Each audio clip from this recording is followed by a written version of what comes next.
Have you noticed that Xinjiang has pretty much disappeared from Western headlines these days? A couple of years ago, you couldn't move for stories claiming repression, human rights violations, even genocide. That was during the COVID pandemic time when China was effectively closed. But now, with Xinjiang freely accessible and the world able to see the true picture for themselves, the stories seem to have suddenly disappeared. Another reason why few dare to continue spreading disinformation about Xinjiang is, I believe, thanks to the rigorous work of academics like Jaq James. Drawing on her background in law, she has completely debunked some of the most atrocious claims and narratives against China and Xinjiang. Welcome to this special edition of The Point, an opinion show coming to you from Beijing with me, Lu Xin. I'm particularly excited about this one because now I have the opportunity to finally pick Jaq's brains and find out exactly how these claims crumble under scrutiny. Jaq, joining me from the city of Guilin in southwest China, welcome to The Point.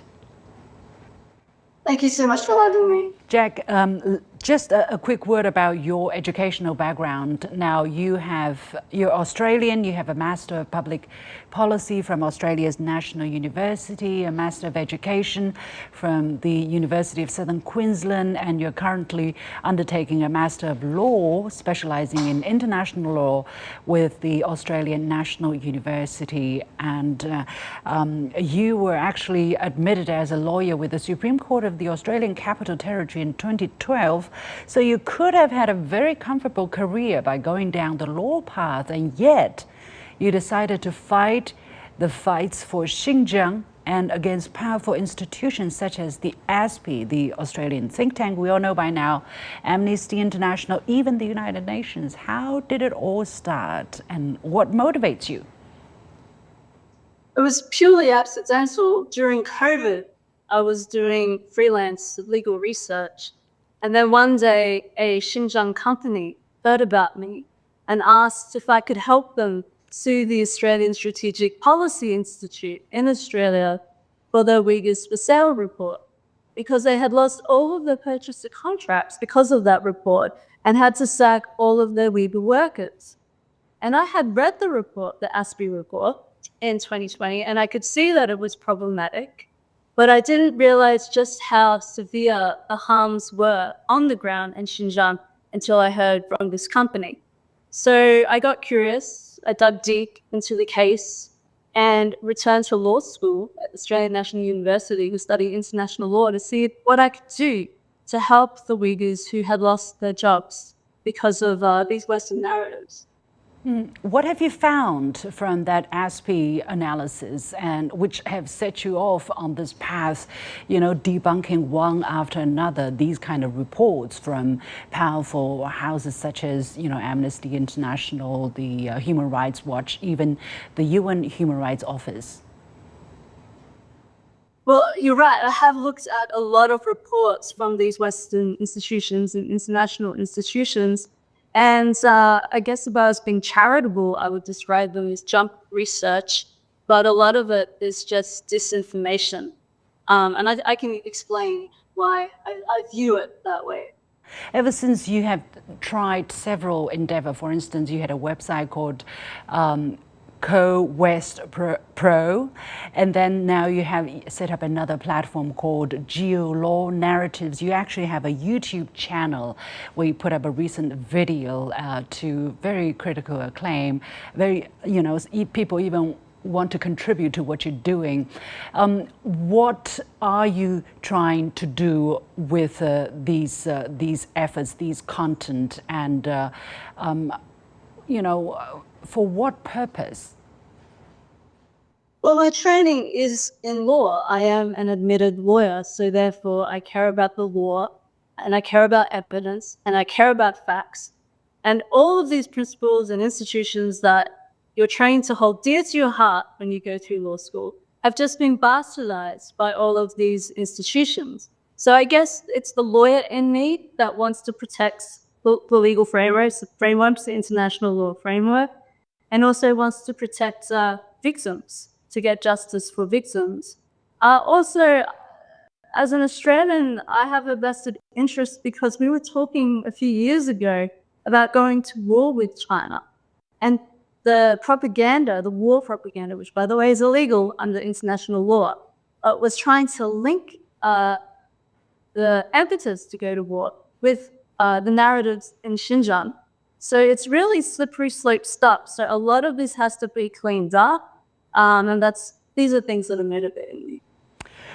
Some people would say, how do you support yourself? Because you had an income, you had a job as a lawyer in Australia. Now you're living in China, teaching in university. Who are funding your work? Because it takes months, if not longer, to read these papers, to debunk them. You know, you have very long research papers, 60, 70 pages, and to produce videos. So some would say, have you been bought by the Chinese government? Are you a mouthpiece for the Chinese government? What would you say to that? It's funny because I've made myself so poor by helping the Uyghurs and I'm helping the Chinese government get the facts right. The fact of the matter is everything I do of my own volition, I support myself. I did initially have a fundraiser. This was at the time when I was trying to launch a lawsuit against the Australian Strategic Policy Institute. And I have to say, Australians were very, very generous. I think in total was about 40,000 Australian dollars was donated to me because of my work. I'm no longer asking for donations. I just do it myself. But I do have to say that I'm very thankful to my current employer. They're not standing in the way of my work, and it's just something that I do in my own hours. I see. So it's a passion. You're really passionate. It's a passion project. Yeah, about passion project, absolutely. Yeah. Let's talk about your most recent piece of work, a major piece of work, which is about the U.S. legislation called the Uyghur Forced Labor Prevention Act, or UFLPA. It was passed in December 2021 and came into effect in June 2022. Now, that law is said to prevent products produced in part or entirely in Xinjiang from entry in the United States because of the forced labor involved. In your legal analysis, you claim that the act flips everything we know about the rule of law on its head. You said it likely violates a gamut of international laws, revealing that the United States is no friend of the free market, no ally of the world's poor, and no believer in a rule-based international order. Exactly, where can we start talking about this work? Where can we start? My goodness. Well, the Uyghur Forced Labor Prevention Act is really extraordinary because of the fact that it just targets one region in the world, which is so discriminatory. And then it also flips the presumption of innocence on its head. The act, it starts with the presumption of guilt, and then you have to prove otherwise, which is already a really hard thing to do. But then when you look at the evidence, the evidentiary threshold that importers have to clear in order to get their goods into the US is really something extraordinary. And the reason why I say it's extraordinary is because you can compare it to a law that was already in existence that could deal with forced labor. The Uyghur Forced Labor Prevention Act was not necessary. It was all theatrics. It was all political theatrics. But if you look at the Tariff Act, Section 307 of the Tariff Act, it gives importers, there is no presumption of guilt. There's the presumption of innocence unless there's a reasonable suspicion to be had. Then the presumption gets split. So once that gets split, then the importer only needs to provide, effectively, 2 documents to clear their name. The certificate of origin from the last seller and the subjective opinion based on their own investigations of whether their goods are forced labor free. And the evidentiary threshold, it is satisfactory evidence. Now, you look at the Uyghur Forced Labor Prevention Act, the evidentiary threshold is clear and convincing evidence, which is much higher than the Tariff Act.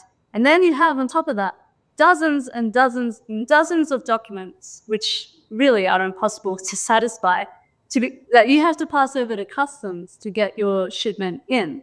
So the the act is designed to make importers fail, and the statistics show it because 60% of shipments have been denied. Before we talk about the actual impact, you said it's against international law. In what specific ways, in which specific international laws is this act running against? Would you name probably the most important one? Well, I would say World Trade Organization rules are being violated. Article 1 of the General Agreement on Tariffs and Trade and Article 11. And also I would say that the right to racial equality under the UN Charter and the right to economic development under the UN Charter have been violated, as well as, and this is important, the right to work under Article 6 of the International Covenant on Economic, Social and Cultural Rights. That last right, the right to work, I hold a special place in my heart for that right, because I know that that is the solution to poverty, the right to work. Not handouts, not welfare, real jobs, real work. And this act, the Uyghur Forced Labor Prevention Act, just steals all of that away from the Uyghurs. We're already struggling due to poverty. Well, some people would say the United States is not a signatory to some of the international covenants or international legal documents. What would be your argument? For instance, the U.S. is not signatory to the International Covenant on the Socio-Economic Rights. They would say we're not part of it, so we don't have to, stand by it. They can say that, but they can't deny the rhetorical weight of the fact that they are violating that convention. Because it's about global consensus. The world sat together and said that these are universal rights that need to be protected, and really just shame on the US for not ratifying that convention. You've also noted that the act, rather than protect ethnic minorities in Xinjiang, actually presumes that anybody who employs or hires ethnic minorities could be involved in forced labor, which means all ethnic minority people in Xinjiang, if they work, they will be cast as forced labor. Is that what the US Act is really saying? I mean, how could they assume that everything produced in Xinjiang, or presume that everything that's produced in Xinjiang is involving ethnic minority, or not even involving ethnic minority, anything produced by any company is done with forced labor? Is that the presumption that the act is pointing to? That's my interpretation of Category 2 of the blacklist that goes along with the Uyghur Forced Labor Prevention Act. The way how I see it is that it does racially profile the Xinjiang ethnic minority group and unilaterally declares them to be illegal workers, therefore solidifying their fate of being carved out of supply chains, international supply chains. Can someone fight for their interests and say we did not source materials from an entity that potentially use forced labor? Could they appeal the decision as made by the U.S. Justice Department or relevant government bodies involved in implementing this act? No, that's another extraordinary thing about the Uyghur Forced Labor Prevention Act. There's no right of appeal for entities who are listed by the US government.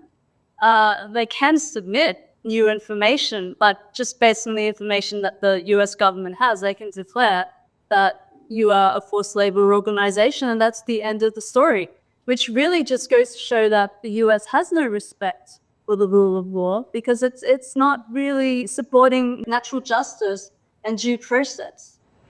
There are countries which have really serious forced labor or slavery issues, according to international tallies or indicators that specialize in this area. And China is not, the top countries with the highest risk of forced labor or slavery. And yet, it seems that the U.S. is not really concerned about products produced in these countries entering the U.S. market, but specifically against, Xinjiang or maybe the DPRK or North Korea as the only other exception. Why is that? Have you thought about it?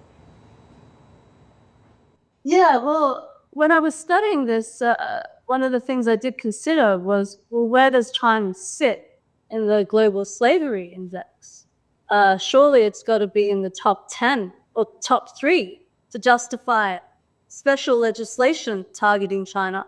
And lo and behold, I discover that China's not even in the top 10. You have all of these other countries that have far greater risk of forced labor, but they don't have as much geopolitical value to the US because, as we know, China is the United States' biggest economic and strategic rival. So I think that global slavery index is a real giveaway to what the real intentions are of the US. It is about containment of a competitor. It is not about human rights. If they did care about human rights, then there'd be 10 other pieces of legislation targeting the more riskier countries, but they're not doing that. Would you elaborate a bit further on that? You're saying basically the US is targeting Xinjiang not because of potential human rights violations, but because of economic consideration, or trying to choke off China as a competitor in some of the most competitive industries. Would you go a bit further to elaborate on that? What are some of the evidences you have to support this claim? Well, if you have a look at the most targeted industries by U.S. Customs, it's the automotive industry, the aerospace industry, and these are industries that America is competing with.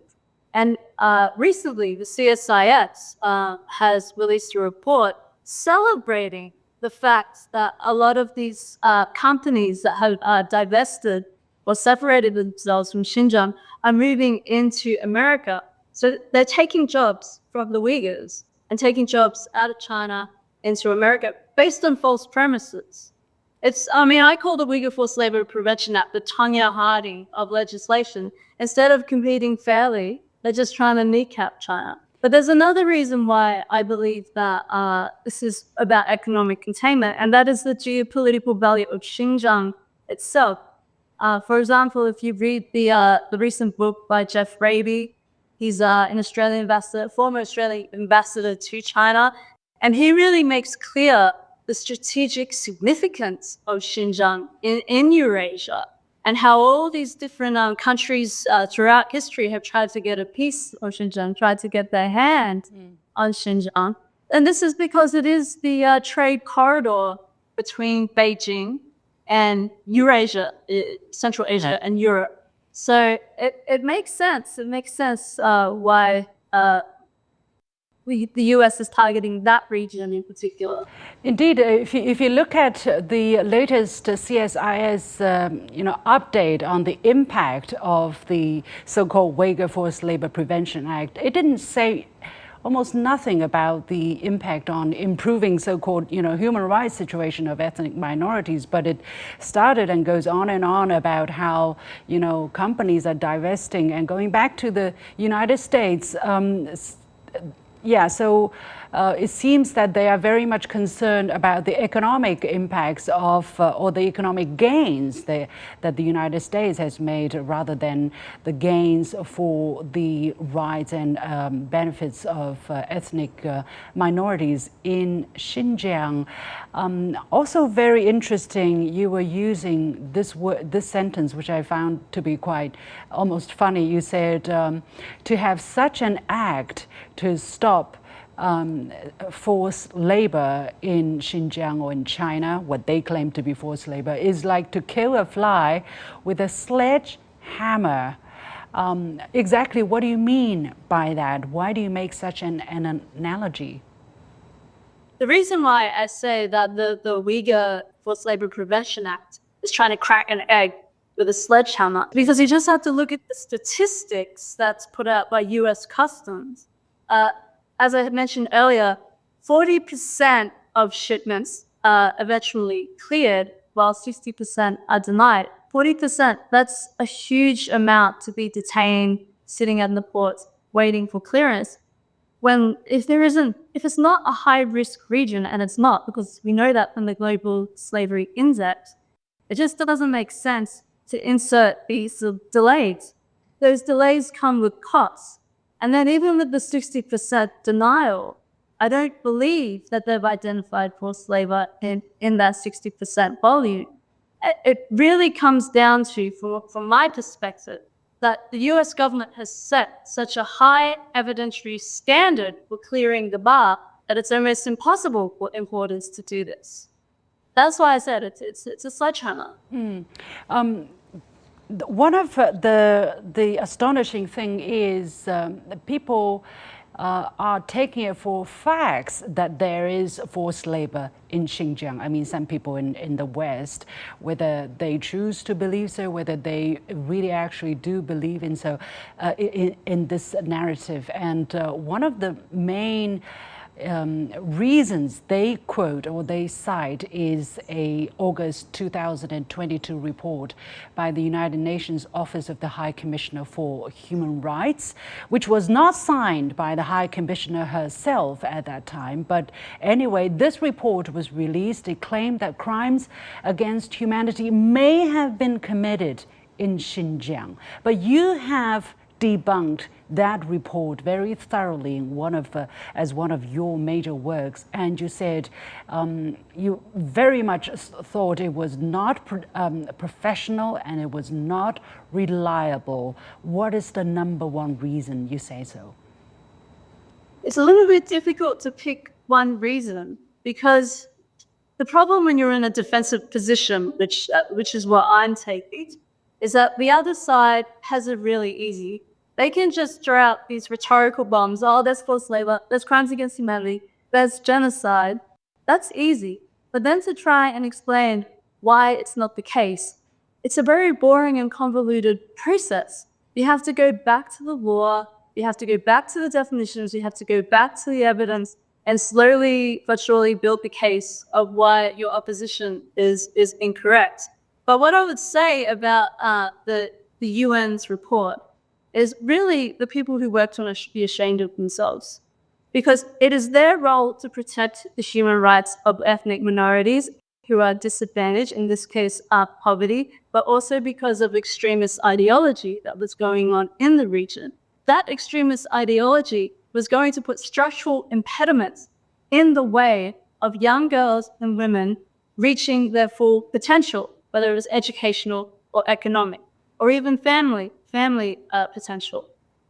So by just accepting on really weak evidence these forced labor allegations or these atrocity allegations, they're doing a disservice to groups that they are supposed to be protecting. If I have to pick one standout thing, I wish I could go into everything. If I have to pick out one standard thing, it's how small the interviewed sample size was to draw these conclusions. They interviewed 40 people in total. That is not a reliable sample size. It would not stand up in a court of law. It would not even stand up in any standard statistics class at university. And yet, that report is waved around as if it's something reliable. It is not, and it is a black mark against the UN's name. What would you say to the ordinary people who are being misled by this kind of reporting carried by, the mainstream media? Actually, I would prefer to speak to the Islamic world and the Muslim diaspora in Western nations. Like your brothers and sisters were falling behind because of poverty, because of extremist ideology, particularly the Muslim diaspora in the West. They get to enjoy all of the advances that we have in the West: education, health, contraception health, economic opportunities. Why do they not want that extended to their Muslim brothers and sisters in Xinjiang? That's what the Chinese government was trying to do. They have an obligation under international law to emancipate young females, to emancipate the downtrodden, to give them economic opportunities, education opportunities, and importantly, the right to life. The terrorism that had just blanketed the region was destroying the stability of the region. The Uyghur Muslims also deserve peace too.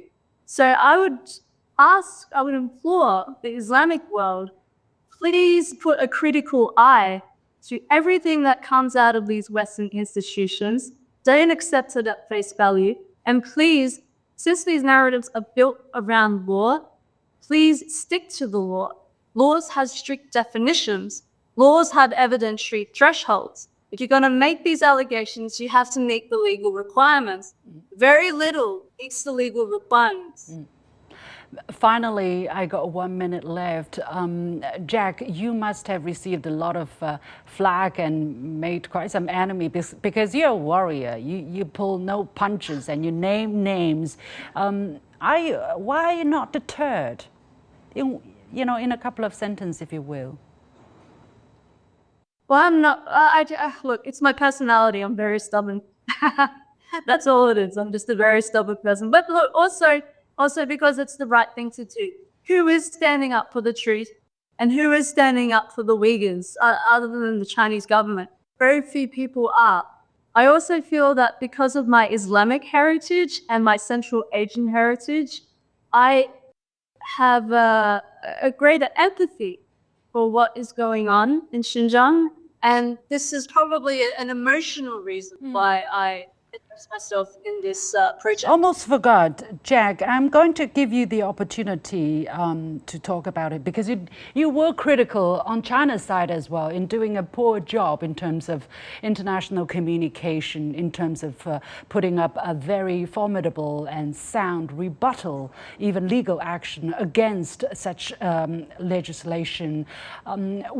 Would you elaborate just a little bit on that front? What could China do better, potentially? Well, I thank you for the opportunity to address the other side. And I guess as an outsider, as a foreigner, when I look to the Chinese government, I often feel disappointed by their responses to these Western narratives. In the West, we're really good at rhetoric, and we're really good at weaponizing international law, human rights law, turning it into a sword against the global South. And I just constantly look to China and just think, when are you going to rise to the rhetorical occasion? When are you going to learn how to use human rights as a sword and a shield and attack back and protect your downtrodden effectively? Because the international marketplace of ideas, which is something that I believe in, needs symmetry. At the moment, it's monopolized by the talent in the West. So I would urge the Chinese government, if they don't have it already, to bolster their international law and rhetoric expertise. Thank you so much, Jaq, for being honestly wanting to help here, not for any particular selfish interest, but for passion for justice, I understand. Thank you, Jaq James, joining us from Guilin in southwest China, an Australian legal expert who is now teaching in the university sector in Guangxi Zhuang Autonomous Region. Keep up the good work. And with that, we come to the end of this special edition of The Point with me, Li Xin. As always, you can follow me on Facebook and X using the handle Li Xin in Beijing. On behalf of the whole team, thank you for watching. You've got The Point.